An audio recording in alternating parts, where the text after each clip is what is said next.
Palavra da Verdade, com Hernandes Dias Lopes. Abra sua Bíblia comigo, por gentileza, na segunda carta do apóstolo Paulo a Timóteo, no capítulo 4. 2 Timóteo, capítulo 4, a partir do verso 6.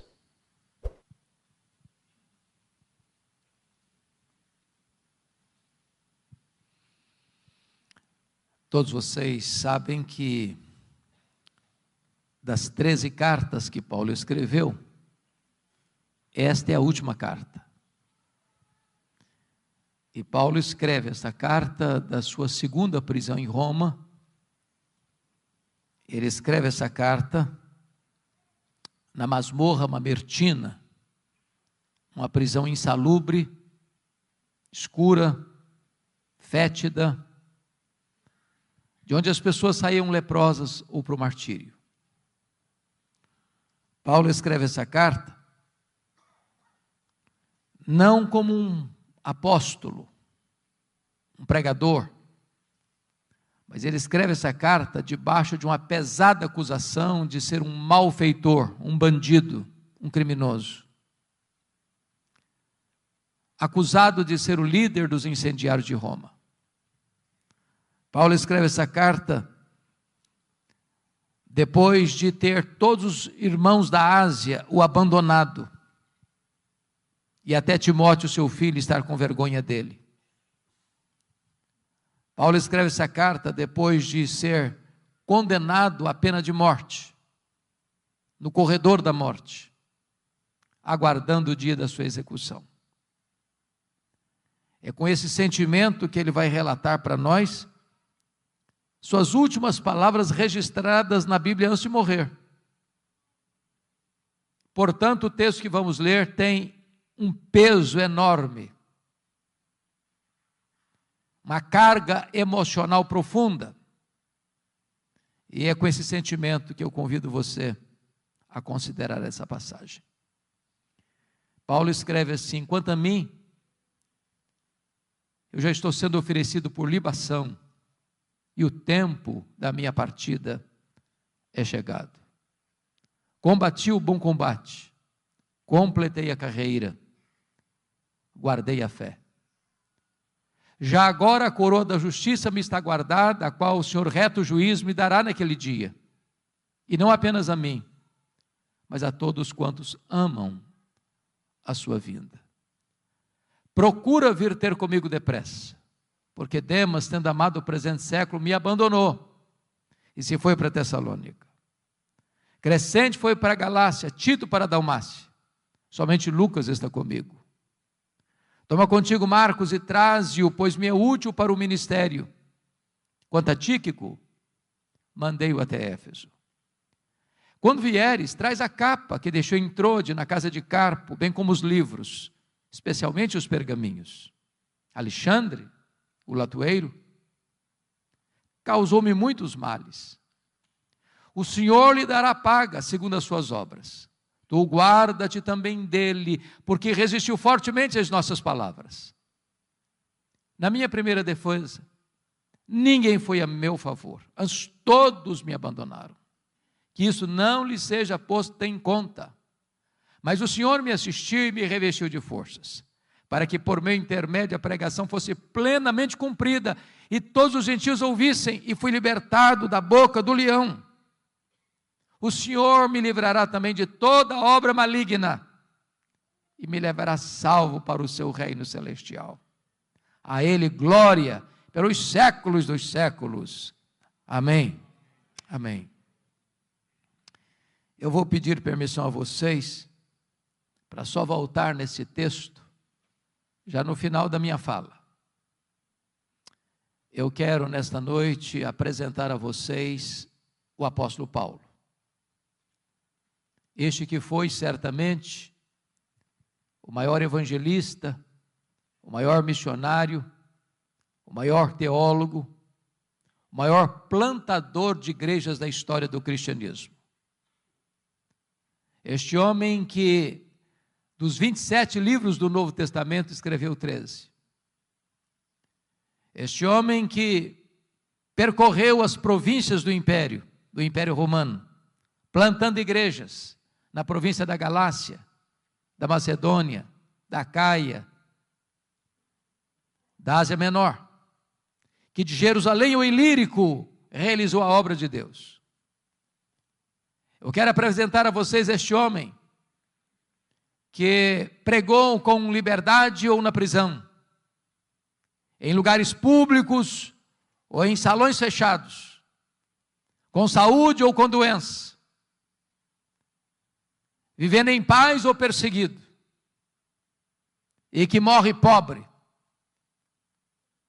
velho, cheio de cicatrizes, abandonado, acusado, condenado, executado. Mas este homem, muito embora tenha fechado as cortinas da vida diante de uma providência tão carrancuda, é mais influente na história do que todos os Césares de Roma juntos. Quem é este homem? Eu gostaria de apresentar a vocês nesta noite este homem. O primeiro cenário que nós encontramos na Bíblia sobre ele está lá em Filipenses 3 e 5. Ele foi circuncidado ao 8º dia, da linhagem de Israel, da tribo de Benjamim, hebreu de hebreus, quanto à lei, fariseu, quanto ao zelo, perseguidor da igreja. Ele era uma espécie de judeu puro sangue. Diz Atos 22, versículo 3, que ele nasceu em Tarso da Cilícia, e foi enviado para lá, onde morava sua irmã, para estudar aos pés do grande rabino Gamaliel, neto do famoso rabino Hillel, para tornar-se um dos expoentes do judaísmo do primeiro século.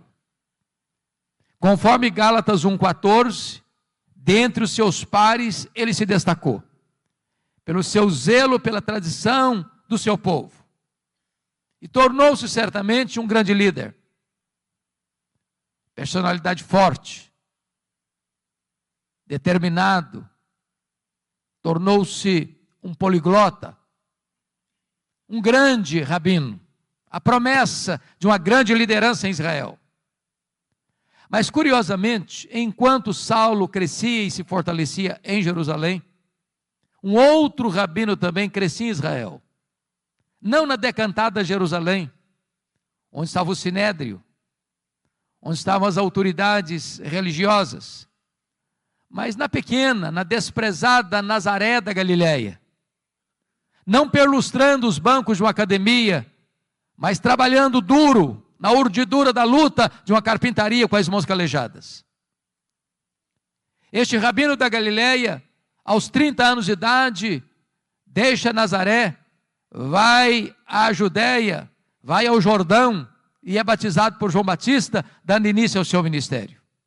Diz a Bíblia que ele pregava não como os escribas e fariseus, mas pregava como quem tinha autoridade. Os cegos viam, os surdos ouviam, os mudos falavam, os coxos andavam, os leprosos eram purificados e os mortos ressuscitavam. Porém, o Sinédrio, maiormente os fariseus e os escribas, começaram a vigiá-lo, a persegui-lo, a buscar uma ocasião para pregá-lo no contrapé, para acusá-lo. E chegou um momento em que as autoridades de Israel resolveram prendê-lo à traição e matá-lo. Contrataram testemunhas falsas para acusá-lo. Acusaram-no de 2 gravíssimos crimes de blasfêmia contra Deus e de conspiração contra César. Cuspiram no seu rosto, esbordoaram a sua cabeça, levaram-no ao pretório romano e Pilatos, a despeito de estar convencido da sua inocência, covarde e convenientemente, o entrega para ser crucificado. Crucificam-no, sepultam-no para alívio do sinédrio judaico. Porém, no 3º dia da semana, um fato glorioso aconteceu. O túmulo do Rabi da Galileia foi aberto de dentro para fora. E ele entrou nas entranhas da morte, arrancou o aguilhão da morte, matou a morte e ressuscitou, inaugurando a imortalidade. Isso foi uma bomba no arraial do inimigo.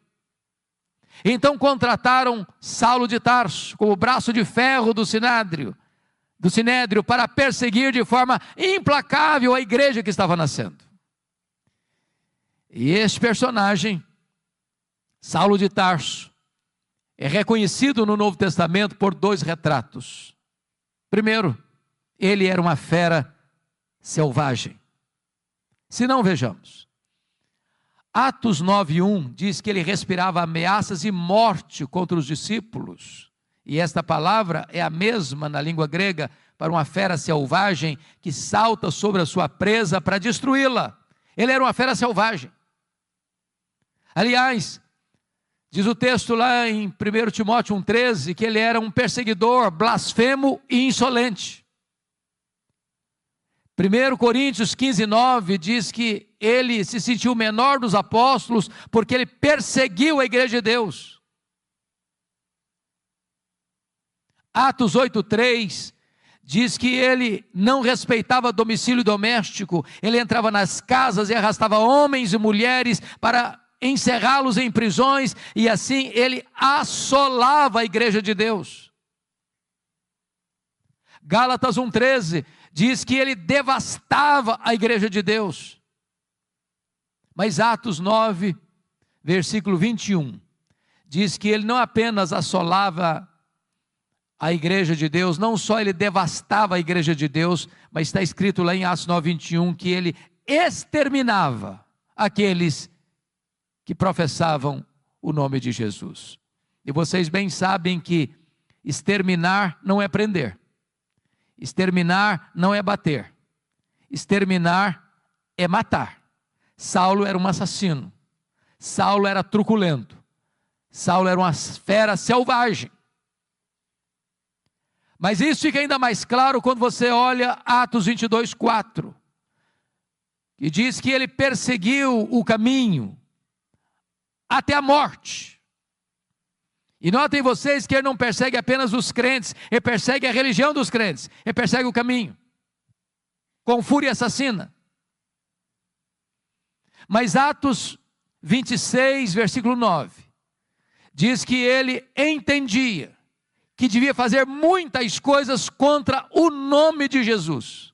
Em outras palavras, ele não perseguia apenas os crentes, ele não perseguia apenas a religião dos crentes, ele perseguia o Deus dos crentes, ele perseguia Jesus.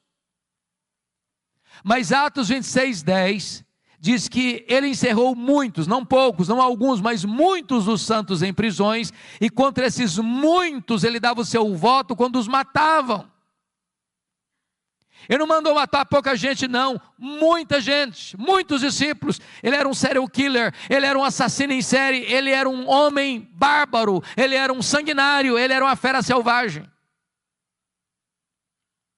Mas Atos 26:11 disse que por todas as sinagogas ele perseguia os cristãos, forçando-os a blasfemar. E até por cidades estranhas ele os perseguia. Agora notem vocês que Saulo não perseguia os crentes apenas fisicamente, perseguia-os também psicologicamente. Ele entrava numa sinagoga e dizia para os crentes assim: ou você nega Jesus ou eu te prendo, ou você nega Jesus ou eu te bato, ou você nega Jesus ou eu te mato. Ele era uma fera selvagem. Mas o Novo Testamento nos apresenta um segundo quadro desse homem. Ele não era apenas uma fera selvagem, ele era um touro indomável. Esta figura está lá em Atos 26:14. Quando o próprio Senhor Jesus Cristo aparece para ele no caminho de Damasco, quando ele furiosamente marchava para Damasco para prender os cristãos, e o Senhor disse para ele: Saulo, Saulo, por que me persegues? Dura coisa te é recalcitrares contra os aguilhões.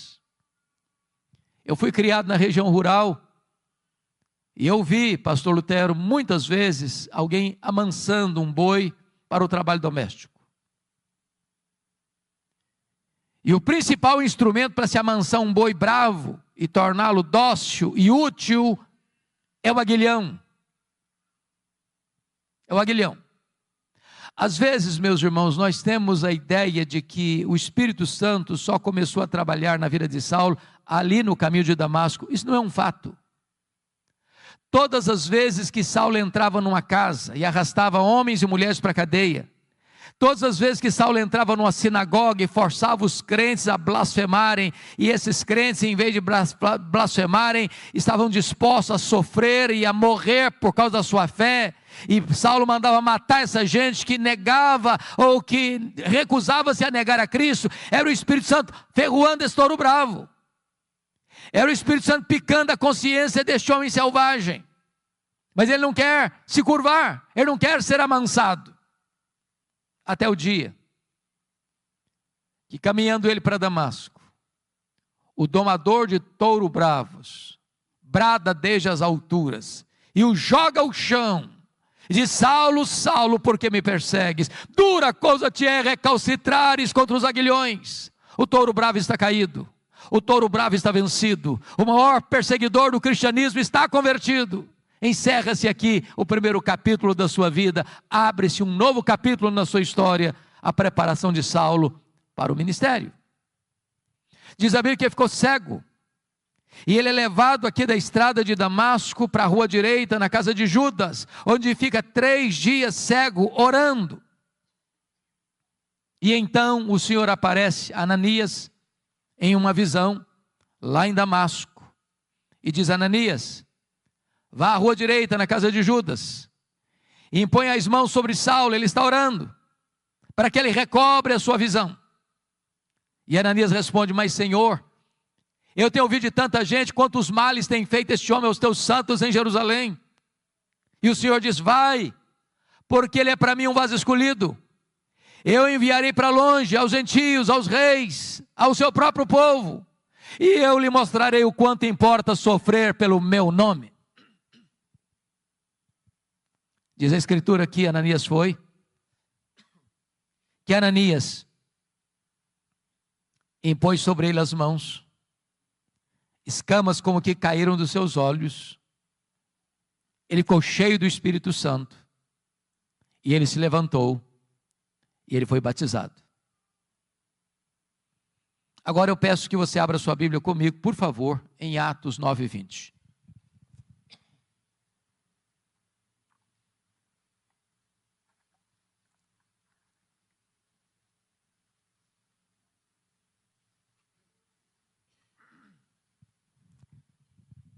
Veja você que logo que ele foi curado, logo que ele foi revestido com o Espírito Santo, logo que ele foi batizado, está escrito que então ele começa a pregar em todas as sinagogas de Damasco, afirmando que Jesus é o Filho de Deus. Agora olhe comigo Atos 9:22, por favor. Saulo mais e mais se fortalecia, confundindo os judeus, demonstrando que Jesus é o Cristo, é o Messias. Agora eu pergunto a você, há alguma diferença entre o que ele fez no verso 20 para o que ele fez no verso 22?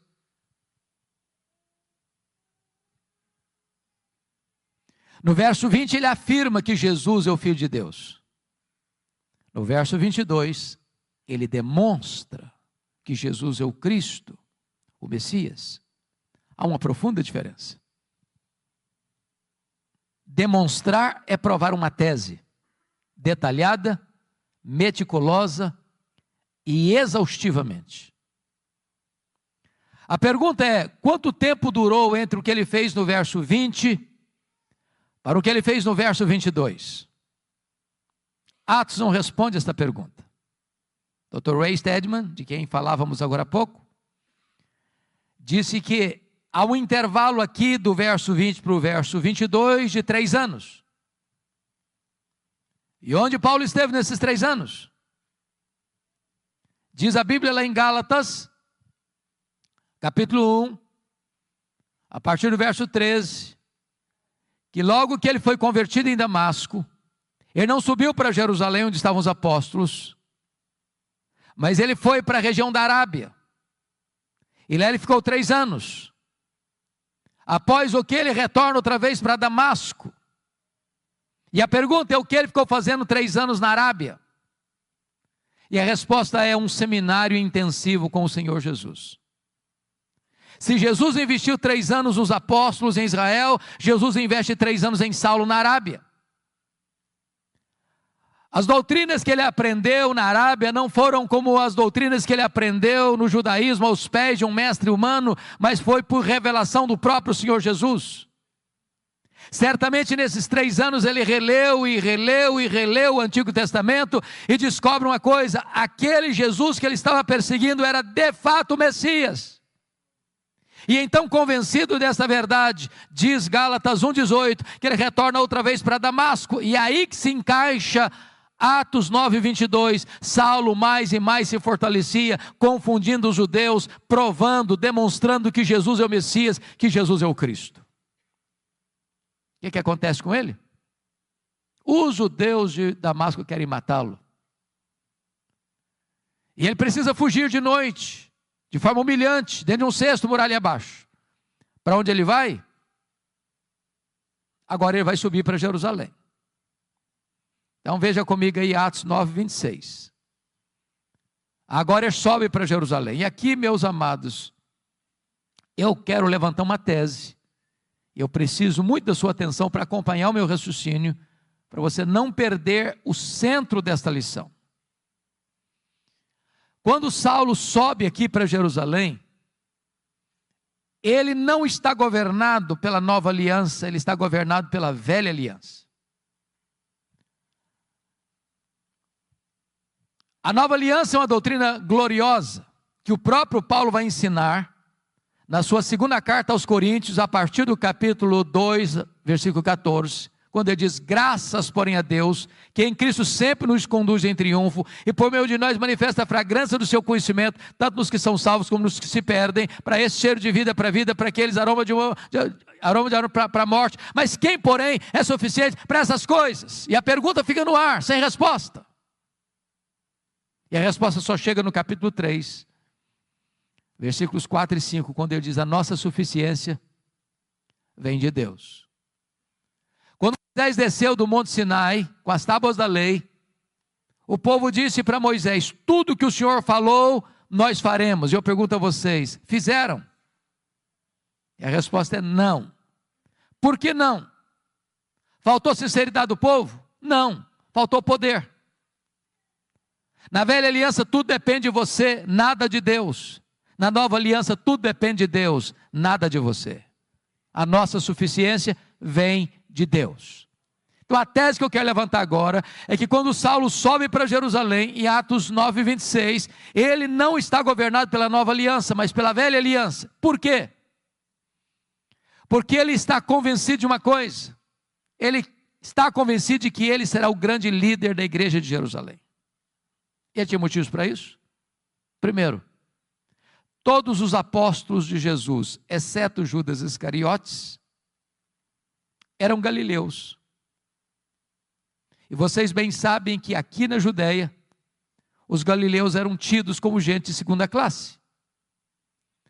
Tanto é fato que quando o Espírito Santo foi derramado, lá em Atos 2, o derramamento do Espírito produziu na multidão 3 reações. Primeiro, ceticismo. O que quer isso dizer?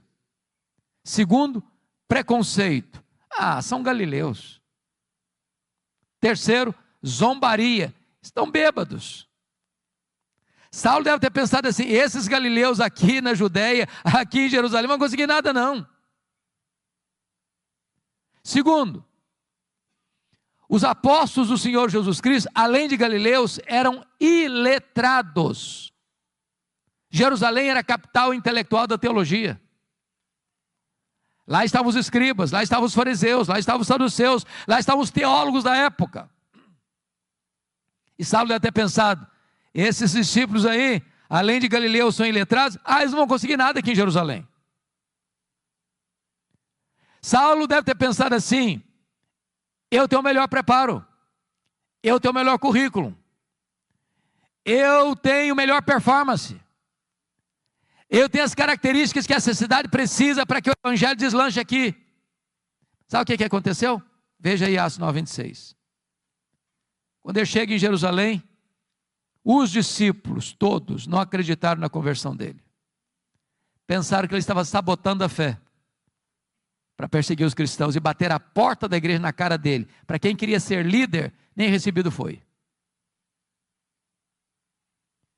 Aí Atos 9:27 diz que Barnabé o acolhe, que Barnabé o apresenta aos apóstolos, e que agora ele é acolhido na igreja, e agora ele tem desenvoltura na igreja, agora ele discute com os helenistas, os judeus nascidos fora de Israel, e de repente os helenistas tomam a decisão: nós vamos matar Paulo. E aí Atos 9:29 diz que os discípulos se reuniram e falaram assim para Paulo: olha, você tem que ir embora da nossa igreja, não dá para você ser nosso pastor não. Agora preste atenção no que eu vou lhes dizer. Não é fácil para um pastor estar convencido que deve ficar na igreja, quando os membros da igreja estão convencidos que ele deve ir embora da igreja. Não é fácil não. Mas sabe o que aconteceu com ele? Ele não foi embora. Mas não era só os crentes que queriam que ele fosse embora não. Atos 22, versículo 17, diz que ele estava no templo orando, quando o Senhor aparece para ele numa visão e diz: vai embora de Jerusalém, porque eles não vão te ouvir. Ô, gente, ser mandado embora de uma igreja, pelo conselho da igreja, pelos membros da igreja é uma coisa, mas ser mandado embora da igreja pelo próprio Deus, parece que não sobra mais opção. Sabe o que aconteceu com ele? Ele não foi embora. Ele começa a discutir com Deus. Ele começa a razoar com Deus. Mas Senhor, eu persegui a igreja aqui. Quando mataram Estevão, tua testemunha, eu estava presente, consentia nisso. Até guardei as vestes daqueles que o apedrejaram. Sabe o que ele está dizendo para Deus? Ô Deus, o Senhor pensa melhor, o Senhor pensa direito. O Senhor não pode cometer esse erro estratégico. Se eu sair daqui, esse igreja não vai para frente. Eu não posso sair daqui. Sabe o que aconteceu? Deus não mudou. Foi Saulo quem teve que mudar e mudar-se. Deus diz: vai! Sabe o que aconteceu com ele? Ele não foi. Foi não. Volta lá para Atos 9:30. Porque diz o texto que os discípulos se reuniram e o levaram até Cesareia. Preste atenção, ele não foi, ele foi levado. Ele não saiu, saíram com ele. Ele sai de Jerusalém como Ló saiu de Sodoma a reboque. Mas de Cesareia mandaram-no para onde? Para Tarso. E onde era Tarso? A cidade que ele nasceu. Sabe o que Deus está dizendo para esse cara que quer ser líder, que se acha insubstituível? Meu filho, se você pensa que eu preciso de você, você está muito enganado. É você que precisa de mim. Então faz uma coisa, arruma as malas e volta para casa. E sabe quanto tempo ele ficou no molho, no anonimato, longe dos holofotes? Mais de 10 anos. Sabe por quê? Porque eu tinha que aprender primeiro essa grande verdade: tudo depende de Deus, nada depende de mim. Mas o pior não tinha acontecido não. O pior é Atos 9:31. Diz que no dia que Saulo foi embora da igreja de Jerusalém, a igreja passou a ter paz e passou a crescer. Você quer coisa pior para um pastor que isso? No dia que vai embora da igreja, todos os problemas da igreja se resolvem e a igreja deslancha. Deus primeiro trabalha em nós, para depois Deus trabalhar através de nós. Tudo depende de Deus, nada depende de nós. Mais de 10 anos depois, explode um avivamento em Antioquia da Síria, terceira maior cidade do mundo. E a igreja de Jerusalém manda para lá o seu melhor pastor, Barnabé. Quando Barnabé chega lá e vê a graça de Deus prosperando, ele se alegra demais, lembrou-se de Saulo. E vai atrás de Saulo lá em Tarso. E o apanha e o leva para Antioquia. E durante um ano eles ensinaram uma multidão de discípulos. Quando a igreja estava reunida, orando e jejuando, o Espírito Santo apareceu e disse: separai-me agora a Barnabé e a Saulo para a obra que os tenho chamado. Preste atenção, a quem o Espírito Santo separou? Não foi Saulo e Barnabé, foi Barnabé e Saulo. Você já foi reserva alguma vez? Já ficou na sombra de alguém alguma vez? Saulo não era o líder, ele era o liderado. Deus ainda estava trabalhando nele. Ele tinha que entender com clareza que tudo depende de Deus, nada depende de nós. Diz a Escritura que eles estão indo agora, chegando em Pafos, quando o procônsul Sérgio Paulo se interessa pelo Evangelho, quer ouvir o Evangelho, mas o seu mágico a tiracola Elimas quer impedir o procônsul de se converter, porque se o procônsul se converte, ele perde o emprego de mágico. Era uma questão de interesse. Então diz a Bíblia que Saulo, também chamado Paulo, cheio do Espírito Santo, disse ao mágico: ó servo do diabo, até quando perverterás os retos caminhos de Deus? Pois ficarás cego.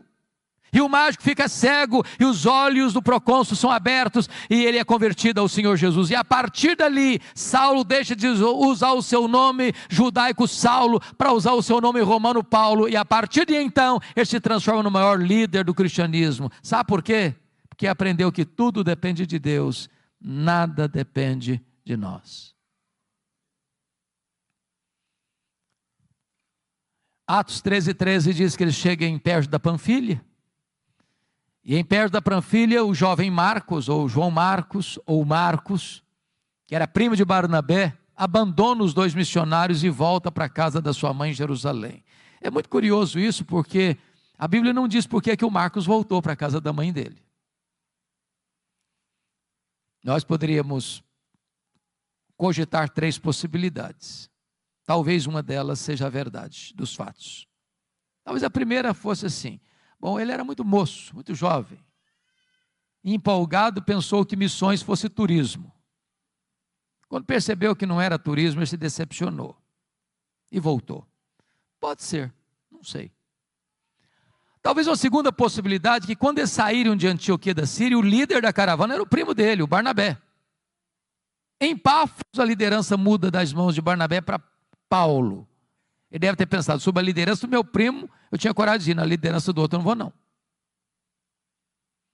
Mas há uma terceira possibilidade, eu particularmente creio nessa terceira possibilidade. Está escrito em Gálatas 4, a partir do versículo 13, até o versículo 15, que Paulo pregou o evangelho pela primeira vez na Galácia, Antioquia da Pisídia, Icônio, Derbe e Listra, por causa de uma enfermidade física. Pergunta: que enfermidade física era essa? Talvez a mesma que Paulo se refere em 2 Coríntios 12:7, um espinho na carne, mensageiro de Satanás, para me esbofetear, a fim de que eu não me ensoberbeça. Então, notinha de rodapé: o espinho na carne de Paulo procedeu de Deus ou do diabo? E a resposta categórica é: procedeu de Deus. Como é que você sabe? Por causa do propósito, para que ele não se ensoberbecesse. Alguém tem dúvida que o diabo trabalha 24 horas para fazer da gente um balão, um pavão, uma bola de orgulho? Mas se o espinho na carne procedeu de Deus, como é que o diabo batia na cara dele com esse espinho? Porque esse é o papel do diabo. Quando a providência é carrancuda, o diabo chega sorrateiramente e pergunta assim: e aí, você não é crente? Você não está fazendo a obra de Deus? Você não é fiel a Deus? Está passando essa magrela toda, está doente, está sofrendo. Se Deus gostasse de você, se Deus se importasse com você, você não estava nessa. O diabo quer vender essa propaganda de que ser crente é viver numa estufa, blindado. O Senhor Jesus nunca prometeu que nós não teríamos aflições nessa vida. Ele prometeu estar conosco todos os dias até a consumação dos séculos. Dizem os estudiosos que essa região de perto da Panfilha, onde João Marcos abandonou os 2 missionários, era uma região alagadiça, pantanosa, com forte incidência de malária.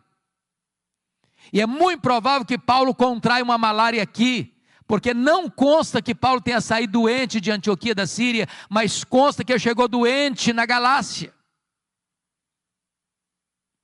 Antioquia da Pisídia, Icônio, Derbe e Listra.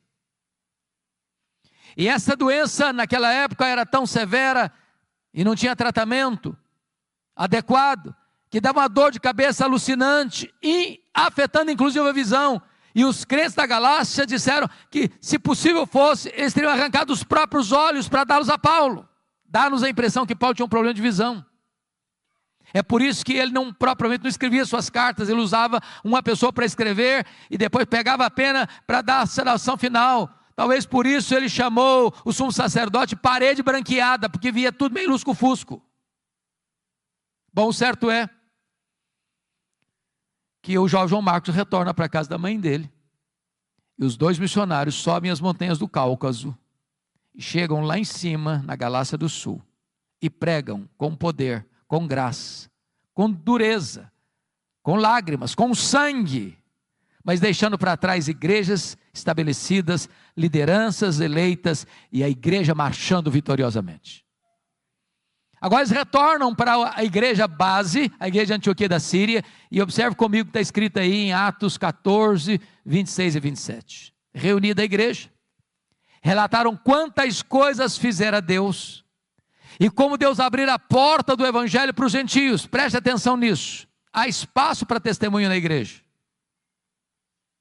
mas não há espaço para projeção humana na igreja. Eles não relataram quantas coisas fizeram eles relataram quantas coisas fizera Deus. Quem faz a obra é Deus, nós somos apenas os instrumentos. Agora note outra coisa, quando a igreja cresce, os problemas surgem, porque não há crescimento de igreja sem luta. É por isso que Atos 15:1 diz que quando os membros da seita dos fariseus escutaram lá em Jerusalém que os gentios estavam sendo recebidos sem passar pelo rito da circuncisão, eles desceram e disseram para os crentes gentios assim: se vocês não se circuncidarem, vocês não poderão ser salvos. Se vocês não circuncidarem e não guardarem a lei, vocês não podem ser salvos. Bom, mas isso não é evangelho. E se afirmar que o sacrifício de Cristo não foi suficiente? E se afirmar que sua fé em Cristo não é o bastante?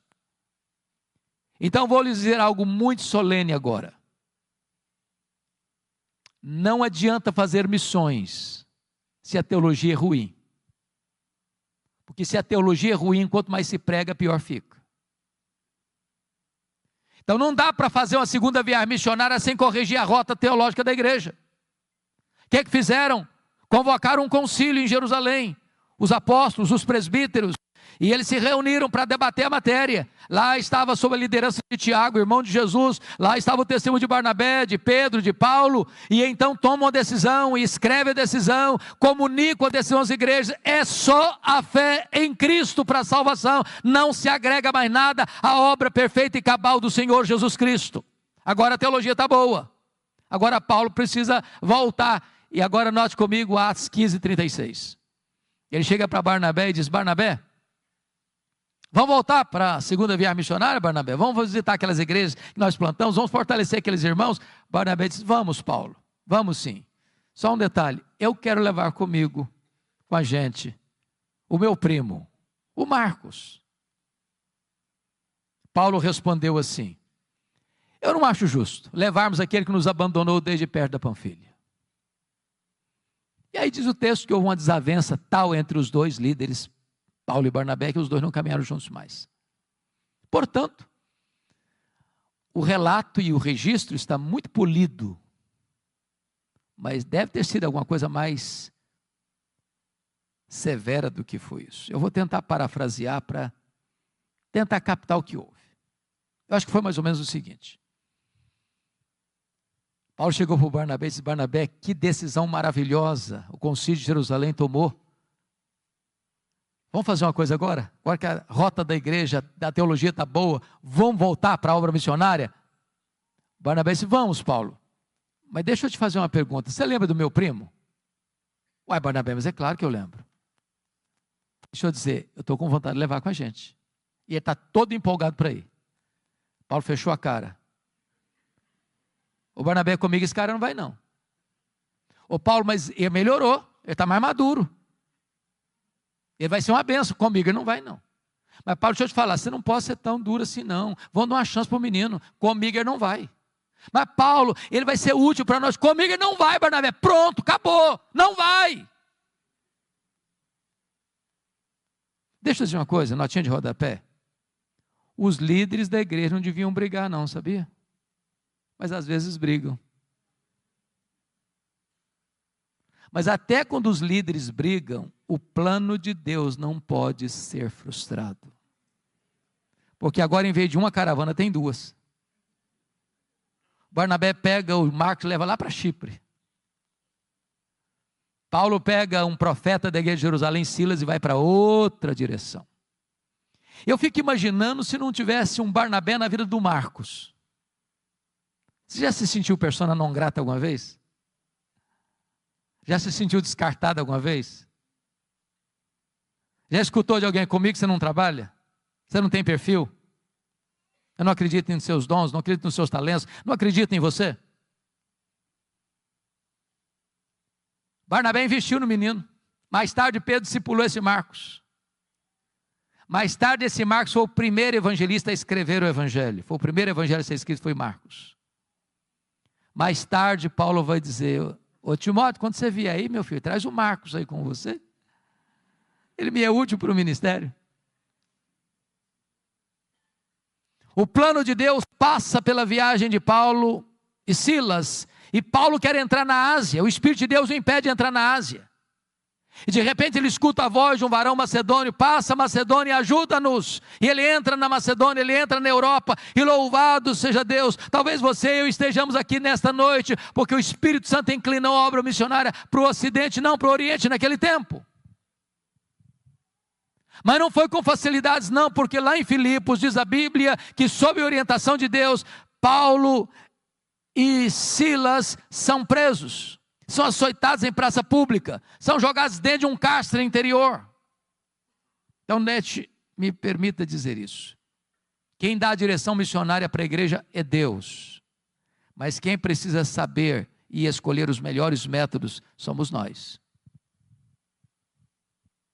Quando eu olho, pastor Lutero, para a estratégia missionária de Paulo, eu vejo Paulo se concentrando em cidades estratégicas. Filipos, colônia romana. Tessalônica, capital da Macedônia. Acaia, importante cidade da Macedônia. Atenas, cidade mais intelectual do mundo. Corinto, capital da Caia. Éfeso, capital da Ásia Menor. O que Paulo está entendendo é o seguinte: se você planta igrejas estratégicas em lugares estratégicos, essas igrejas vão plantar igrejas em toda a micro-região. Agora, mesmo tendo a direção de Deus, escolhendo os melhores métodos, você não tem vida fácil. Porque Paulo foi açoitado em Filipos, Paulo foi escorraçado de Tessalônica, Paulo foi enxotado de Bereia, Paulo foi chamado de tacarela em Atenas, Paulo foi chamado de impostor em Corinto. Ele vai para a terceira viagem missionária, dedicando-se 3 anos em Éfeso, e lá ele enfrenta feras, e ele diz que enfrentou lutas maiores que as suas forças. Mas notem, depois de 3 anos em Éfeso, onde ele experimenta um grande avivamento, e onde ele planta igrejas direto ou indiretamente em toda a província da Ásia Menor, como Esmirna, Pérgamo, Tiatira, Sardes, Filadélfia, Laodiceia, Colossos e Herápolis, agora ele está retornando para Jerusalém por uma razão. Vocês se lembram que havia uma profecia de Ágabo, relatada lá em Atos 11, de que haveria uma fome no mundo, no período do imperador Cláudio, que governou o Império Romano do ano 41 ao ano 54. Esta fome chegou. E Atos 18:2 diz que o imperador Cláudio expulsa os judeus que vivem em Roma. E diz Gálatas 2:10 que Paulo assume um compromisso com os líderes da igreja de Jerusalém, que ele iria para os gentios, mas ele não se esqueceria dos pobres. Em outras palavras, evangelização, obra missionária e socorro aos necessitados não são coisas que estão em conflito, mas caminham juntas. Então você vai notar, 2 Coríntios 8, 9, e também 1 Coríntios capítulo 16, e também Romanos 15, que Paulo está levantando uma coleta, uma oferta especial para os pobres da Judeia, nas igrejas gentílicas das províncias da Galácia, da Macedônia, da Acaia e da Ásia Menor. E ele está levando essas ofertas para Jerusalém. Quando ele chega e desembarca em Cesareia Marítima, Ágabo o prende com um cinto e diz: é isso que eles vão fazer com você lá em Jerusalém. Os discípulos tentam demovê-lo. Ele diz: vocês estão fazendo comigo? Eu estou pronto não só a ser preso em Jerusalém, eu estou pronto a morrer por Jesus em Jerusalém. E ele chega lá, e ele entrega as ofertas, e ele é preso. 40 judeus entram em voto de anátema, dizendo: nós não vamos comer, nós não vamos beber, enquanto nós não matarmos Paulo. A notícia vaza, chega o sobrinho de Paulo, ele vai e comunica a Paulo, que comunica ao comandante, e naquela mesma noite Paulo é trasladado de Jerusalém para Cesareia Marítima, onde ficava todo o aparato militar de Roma, e Paulo fica ali 2 anos sendo acusado pelos judeus, sob a égide dos governadores Félix e Festo. Agora preste atenção nisso. Com a mudança de governo de Félix para Festo, toda transição de governo é época de reivindicações. Então, o Sinédrio jeitosamente disse para o governador Festo: ô governador, esse preso aí está no fórum errado. O fórum dele não é Cesareia, é Jerusalém. Então, quem deve julgar esse homem não é o governador, não é uma questão política, não interessa a Roma isso, é uma questão puramente religiosa. Nós somos o fórum adequado, legítimo, onde ele deve ser julgado, mas queriam matar Paulo na estrada. Paulo percebe a traição e diz para o governador: eu sou cidadão romano, eu quero ser julgado diante de César. O governador diz: para César você quer ir? Para César você irá. Mas antes, Atos 23:11, diz que o próprio Senhor apareceu para Paulo em Jerusalém e disse: coragem, Paulo, assim como você deu testemunho aqui em Jerusalém, eu quero que você dê testemunho também em Roma. Paulo quer ir para Roma, Deus o quer em Roma, mas quando ele parte para ir para Roma, ele enfrenta um naufrágio. Você pode entender isso? Tinha 276 pessoas dentro daquele navio. O pânico, o medo tomou conta de todo mundo. 14 dias sem saber se era dia ou noite. Ninguém conseguia comer, era um pânico todo, a morte mostrava a carranca para eles. Quando tudo parecia perdido, um anjo de Deus apareceu para Paulo dentro do navio e disse: coragem, Paulo, ninguém vai morrer, eu entreguei toda essa gente na sua mão, mas é necessário que vocês vão dar numa ilha. E aí eles começam a orar. A oração mais óbvia que eu vejo na Bíblia, eu não encontro nenhuma oração mais óbvia do que essa. Sabe por que eles oraram? Para o dia amanhecer. Você já orou para o dia amanhecer? Porque o dia amanhece se você orar. E se você não orar, ele amanhece do mesmo jeito.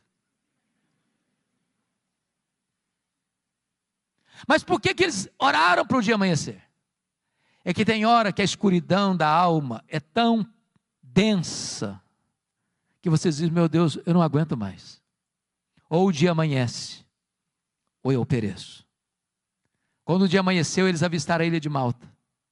O navio se arrebenta todo, mas ninguém perece, todos se salvam. Os malteses, que eram bárbaros, não falavam o grego, prepararam uma grande fogueira para aquecê-los. E diz a Bíblia que dos 276 que estavam dentro do navio, o único que quis manter a chama acesa foi Paulo. Foi catar uns gravetos para jogar na fogueira.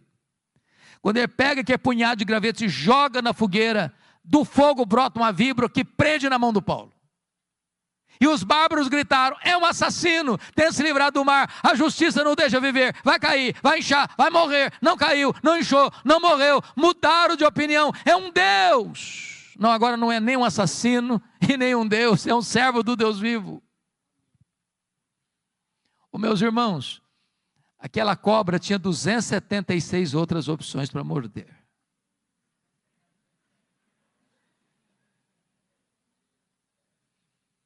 Pois bem, agora Paulo fica os 3 meses de inverno pesado ali na ilha de Malta, porque era a providência de Deus. Sabe por quê? O prefeito da cidade estava doente, Paulo orou por ele, o pai do prefeito estava doente, Paulo orou por ele, foi curado, os demais enfermos vieram, Paulo orou por eles, eles foram curados. Aí você aprende uma coisa: não foi a tempestade que levou Paulo para a ilha de Malta, foi a mão da providência divina. Tem hora que parece que a vida está de ponta cabeça, e Deus está escrevendo o capítulo mais emocionante da sua vida. Paulo chega em Roma não como gostaria de ter chegado. E queria ter chegado para ficar com a igreja, para encorajar a igreja, para ser abençoado pela igreja, para ser enviado para a Espanha pela igreja de Roma. Mas ele chega preso, chega algemado. Mas ele vai dizer na carta aos Filipenses 1:12 assim: meus irmãos, eu quero que vocês saibam que as coisas que me aconteceram tenham contribuído para o progresso do Evangelho. Agora notem isso. Você poderia chegar para Paulo e perguntar assim: ô Paulo, que coisas lhe aconteceram? Que coisas, Paulo? Ele podia fazer um resumão para nós. Ele podia dizer o seguinte: olha gente, eu fui perseguido em Damasco, eu fui rejeitado em Jerusalém, eu fui abandonado em Tarso, eu fui apedrejado em Listra, eu fui açoitado em Filipos, eu fui escorraçado em Tessalônica, eu fui enxotado de Bereia, fui chamado de tagarela em Atenas, eu fui chamado de impostor em Corinto, eu enfrentei feras em Éfeso, eu enfrentei um naufrágio para Roma, fui picado por uma cobra em Malta, eu cheguei em Roma preso e algemado, mas eu quero que vocês saibam que as coisas que me aconteceram tenham contribuído para o progresso do Evangelho. Se eu não crê em acaso, se eu não crê em sorte, se eu não crê em azar, se eu não crê em determinismo cego, se eu não crê que a mão de Deus dirige o seu destino. E porque ele está preso em Roma, em Filipenses 1, ele diz que 3 coisas aconteceram com ele. Primeiro, as igrejas foram mais encorajadas a pregar. Quando viram Paulo preso e trabalhando, se mexeram. O Ray Stedman, neste livro que nós comentávamos agora há pouco, A Dinâmica de uma Vida Autêntica, diz que um dos bons e eficazes métodos de crescimento de igreja, eu pessoalmente não gosto dele, é o seguinte: você quer ver a igreja crescer? Bote os pastores na cadeia e a igreja crescerá.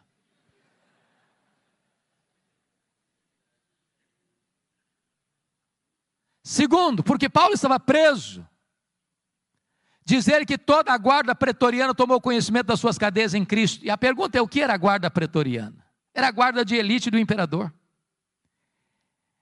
Era os soldados da mais alta patente do império. Eram 16 mil soldados de escol. Paulo, por ser um prisioneiro de César, tinha que ter um soldado algemado com ele, 3 turnos por dia, em rodízio durante 2 anos. E o que Paulo fez? Evangelho neles, evangelho neles, evangelho neles, evangelho neles. O cara não podia nem sair porque estava algemado com ele. Durante 2 anos, deu oportunidade para Paulo evangelizar toda a guarda pretoriana. Eu chamo isso de conspiração divina. Nero não sabia disso, mas Deus o havia constituído em presidente das missões estrangeiras do império, que botou lá dentro do palácio o maior evangelista daquela época, e diante dele seu auditório. Por isso, quando ele termina essa carta aos Filipenses, capítulo 4, verso 22, ele diz: os santos vos saúdam, especialmente os da casa de César. Terceiro, porque Paulo estava preso, ele não podia visitar as igrejas, como era seu costume. O que ele fez? Começou a escrever cartas, as cartas da primeira prisão. Filipenses, Efésios, Filipenses, Colossenses, Filemon. Se Paulo estivesse solto, provavelmente nós não teríamos essas joias na nossa Bíblia. Então entenda uma coisa: quando as coisas parecem estar fora de controle na sua vida, Deus está no controle e está escrevendo o capítulo mais importante da sua vida. Dessa primeira prisão, Paulo orou para sair, pediu oração para sair, e de fato saiu. Eu acho que ele fez a 4ª viagem missionária. Deixou Tito em Creta, deixou Timóteo em Éfeso, passou por Nicópolis, muito provavelmente foi à Espanha, como era seu desejo. Mas um fato acontece nesse interregno. No dia 17 de julho do ano 64, a cidade de Roma, a maior cidade do mundo, mais populosa, mais rica, mais poderosa, a cidade eterna, a capital do império, é incendiada. 7 noites e 6 dias de incêndio. Quando o incêndio acabou, o imperador assistia o espetáculo horrendo da torre de Mecenas, vestido de ator, tangendo a sua lira. Ele encontra um bom álibi para botar a culpa do incêndio de Roma nos crentes. Porque dos 14 bairros de Roma, 10 foram devastados. Mas os 4 que sobraram eram densamente povoados por judeus e cristãos. Ele põe a culpa do incêndio de Roma nos cristãos. Começa um verdadeiro massacre. Faltou madeira para fazer cruz, tamanha quantidade de crentes crucificados. Quando não tinha mais madeira para fazer cruz, os crentes eram cobertos de piche, amarrados nos postes e queimados vivos para iluminar as noites de Roma. Paulo, a essas alturas, já era o maior líder do cristianismo. Começam a caçá-lo, até que botam a mão nele, talvez em Trode, na casa de Carpo. não deu prazo de pegar seus livros, seus pergaminhos, sua capa surrada. E agora ele é jogado na masmorra mamertina, um lugar úmido, frio, insalubre, de onde as pessoas saiam leprosas ou para o martírio. Pois é de dentro dessa masmorra que ele escreveu o 2 Timóteo. E agora eu peço que você abra lá no texto lido, para nós encerrarmos. A pergunta é, como é que esse homem se sente? Maior teólogo, maior pastor, maior evangelista, maior plantador de igrejas, velho, pobre, cheio de cicatrizes, dentro de uma masmorra, acusado, abandonado, condenado, no corredor da morte, aguardando o dia da sua execução. Como é que esse homem se sente? Pois ele vai fazer para nós uma avaliação da vida, nos versos 6 a 8. Primeiro, ele avalia o seu passado no verso 7. Confira aí comigo, todos os verbos estão no passado. Combati o bom combate, completei a carreira, guardei a fé. Ele está dizendo o seguinte, a vida não foi de amenidades, foi um combate. Eu não larguei a obra de Deus no meio do caminho, não. Eu completei a carreira, eu não negociei a verdade, nem transigi, nem com a minha consciência, não. Eu guardei a fé. Notem comigo no verso 6, que vai fazer uma avaliação do presente agora. Quanto a mim, já estou sendo oferecido por libação, e o tempo da minha partida é chegado. Sabe o que ele está dizendo para Timóteo? Ô Timóteo, Roma vai me matar. Mas deixa eu dizer, Timóteo, não é Roma que vai me matar, não. Eu vou me entregar. E eu não vou me entregar para Roma, não, Timóteo. Eu vou me entregar para Deus, como uma oferta de libação ao Senhor. E tem mais, Timóteo, eu não vou morrer, não. Eu vou partir. Porque a palavra partida aí é um eufemismo para a morte. E essa palavra partida no grego tem 3 significados. Primeiro, essa palavra significava tirar o peso das costas de alguém. Sabe o que é morrer para um crente? Apocalipse 14, 13 diz o seguinte, que é descansar das suas fadigas. Segundo, a palavra partida significa desatar um bote de um tronco e atravessar para o outro lado do rio. Sabe o que é morrer para um crente? É fazer a última viagem da vida rumo à pátria celestial. Terceiro, a palavra partida no grego significa afrouxar as estacas de uma barraca, levantar acampamento e ir para sua casa permanente. Sabe o que é morrer para um crente? É mudar de endereço e ir para a casa do Pai. Paulo não está com medo de morrer, porque sabe em quem tem crido e está pronto indo. Mas agora Paulo vai fazer uma avaliação do seu futuro no verso 8, confira comigo.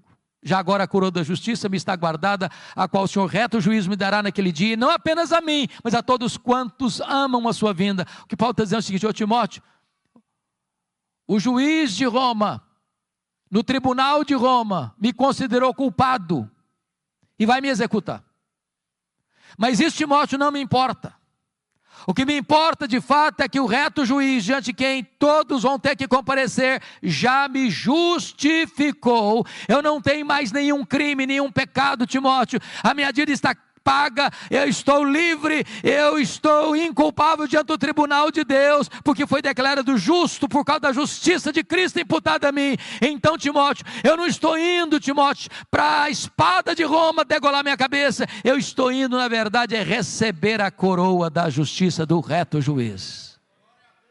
Louvado seja o Senhor.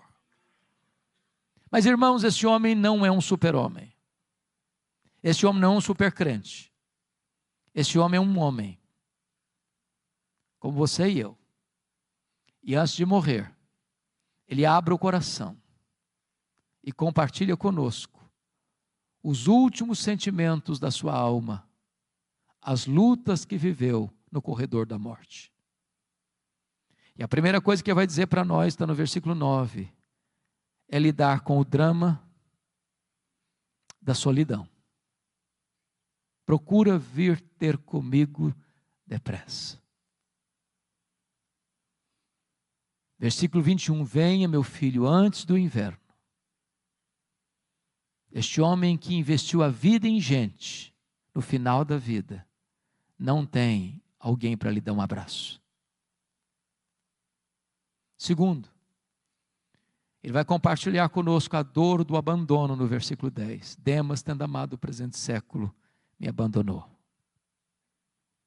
Aquele que fez a obra de Deus com tanto zelo, com tanto vigor, que investiu a vida na vida de tanta gente, agora está vivendo o drama de ser abandonado na velhice, na hora que mais precisa de ajuda.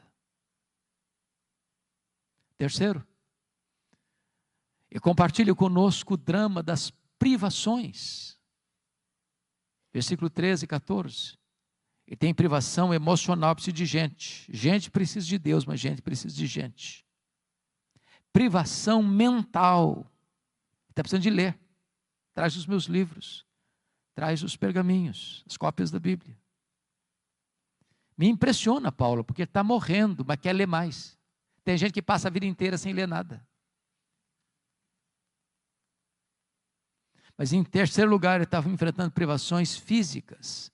Você sabe que gente velha sente mais frio do que gente nova.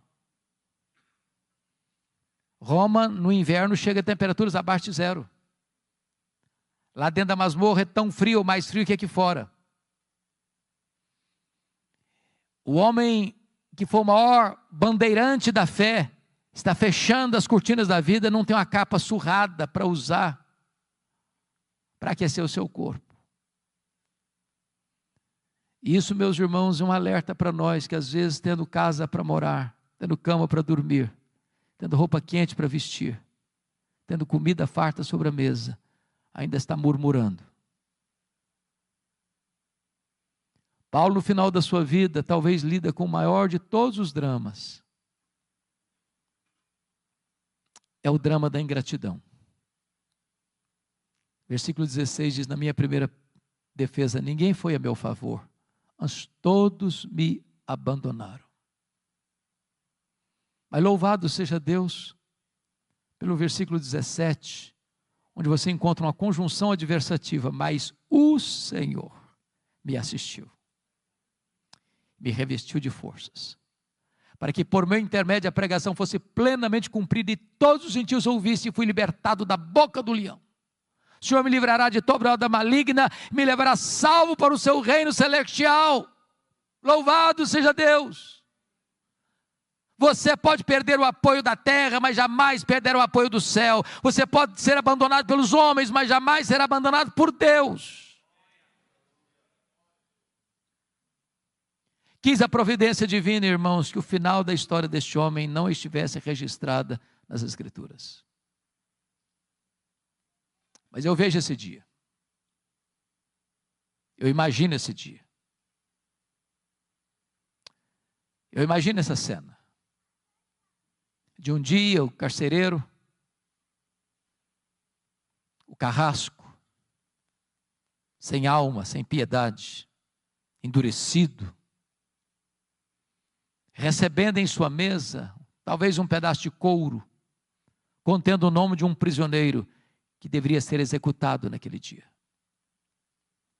E eu imagino esse homem se levantando da sua cadeira, com passadas largas e pesadas, com um molho de chaves numa mão, uma tocha de fogo na outra.